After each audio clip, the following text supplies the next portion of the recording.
नमस्कार,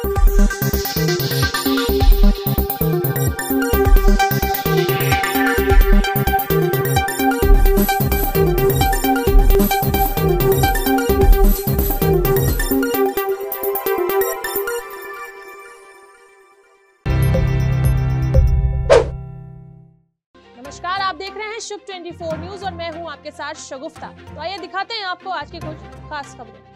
विधानसभा चुनाव में गडरिया, गाडरी, गायरी, पाल, बघेल समाज ने अपनी भागीदारी निभाने के लिए ताल ठोक दी है। राजस्थान की 12 विधानसभा क्षेत्रों में सबसे ज्यादा वोट बैंक होने के बावजूद आज किसी भी पार्टी ने उन्हें टिकट नहीं दिया और न ही विधानसभा में किसी भी नेता ने आवाज उठाई।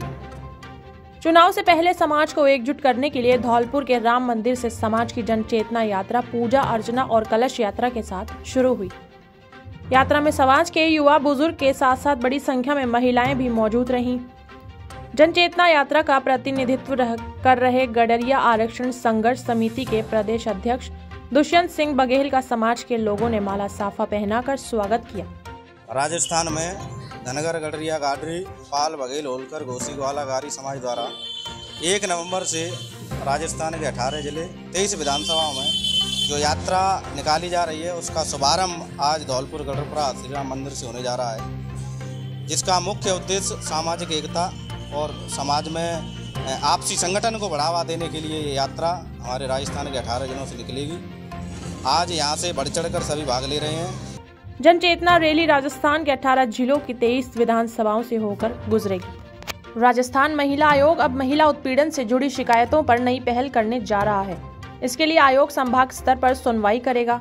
इस महीने के दूसरे सप्ताह में यह सुनवाई होगी। आयोग की अध्यक्ष रेयाना रियाज चिश्ती ने कहा कि झूठी शिकायतों पर कड़ी कार्यवाही की जाए। राजस्थान इस तरह का पहला राज्य होगा। आप व्यक्तिगत दुश्मनी निकालने के लिए किसी को लपेट रहे, आप कई दफा रेवेन्यू के चक्कर में किसी को लपेट रहे। बात आपके साथ में डायरेक्ट कुछ भी नहीं है। झूठा जो गैंगरेप का कर देते हैं, रेप का कर देते हैं और इस तरह की बहुत बातें हैं जो आती है महिला आयोग में। तो उनमें से जो बात अगर सही है तो उसके ऊपर कार्रवाई भी हो रही है, तुरंत कार्रवाई।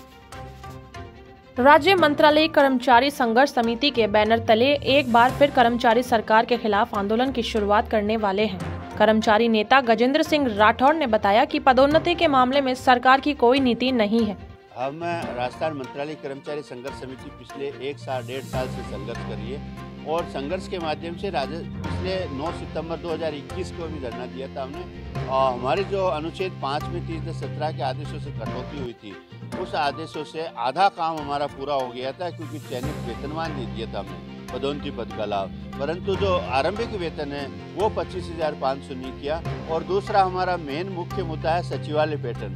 जब समान तरीके से भर्ती होते हैं, समान परीक्षा है, परिणाम है और LDC UDC बराबर है, उसके बाद में जब द्वितीय पदोन्नति है वो बाहर के कर्मचारियों को 3600 और वहाँ 4200 है। तो हम राज्य सरकार से मांग करते हैं कि सबका समान हो और 2800 से सीधा द्वितीय पदोन्नति 4200 किया जाए।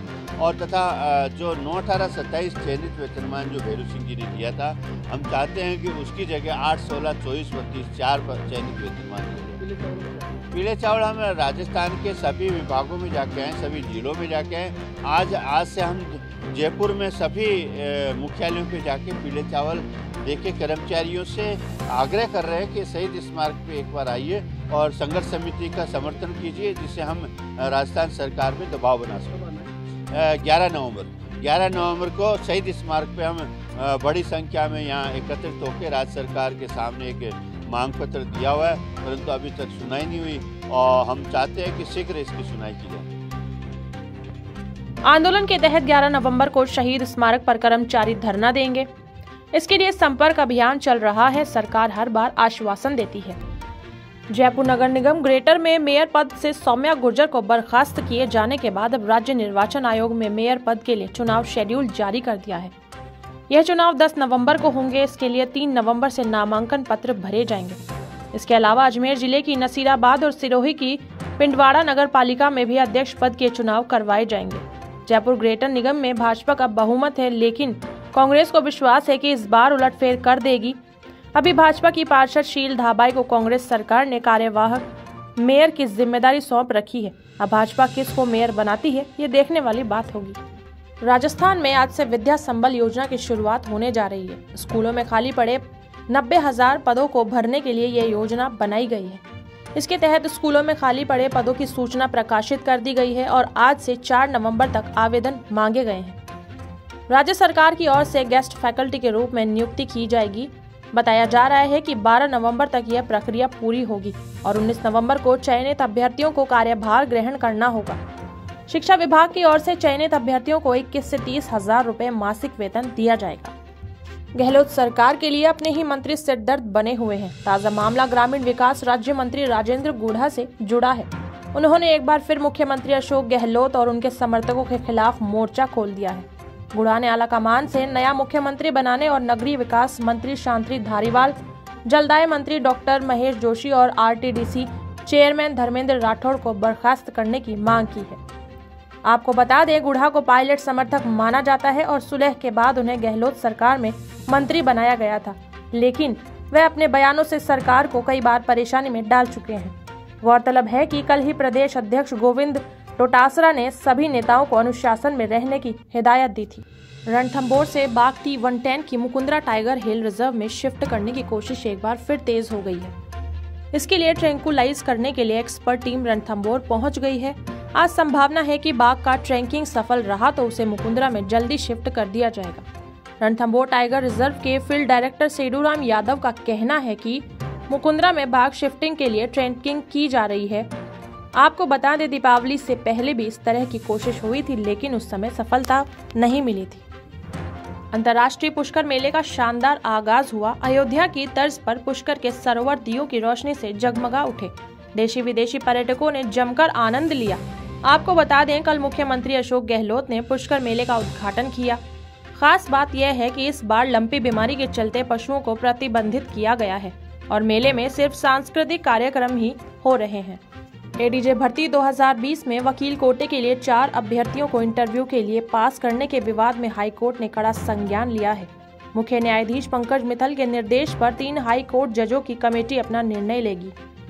इसके लिए senior justice MM Srivastava, justice PS Bhati और जस्टिस इंद्रजीत सिंह को शामिल किया गया है। इस कमेटी से वार्ता के लिए बार एसोसिएशन के महासचिव गिरिराज प्रसाद, अधिवक्ता अशोक यादव और प्रदीप मलिक के नाम तय किए गए हैं। सर्दी के मौसम में वायु प्रदूषण बढ़ने लगा है। राज्य का भिवाड़ी शहर सबसे ज्यादा प्रदूषित रहा, लेकिन कोटा शहर भी पीछे नहीं है। कोटा की एयर क्वालिटी मंगलवार शाम को 246 रही, जबकि भिवाड़ी में AQI 275 थी। कोटा शहर के कोटड़ी एरोड्रम, CID विज्ञान नगर, MBS जैसे इलाकों में प्रदूषण जांच केंद्र बन गए हैं। कोटा में बढ़ते प्रदूषण को रोकने के लिए नगर निगम जल्द ही अभियान शुरू करने वाला है। तो यूं ही बने रहिए हमारे साथ शुभ 24 न्यूज पर।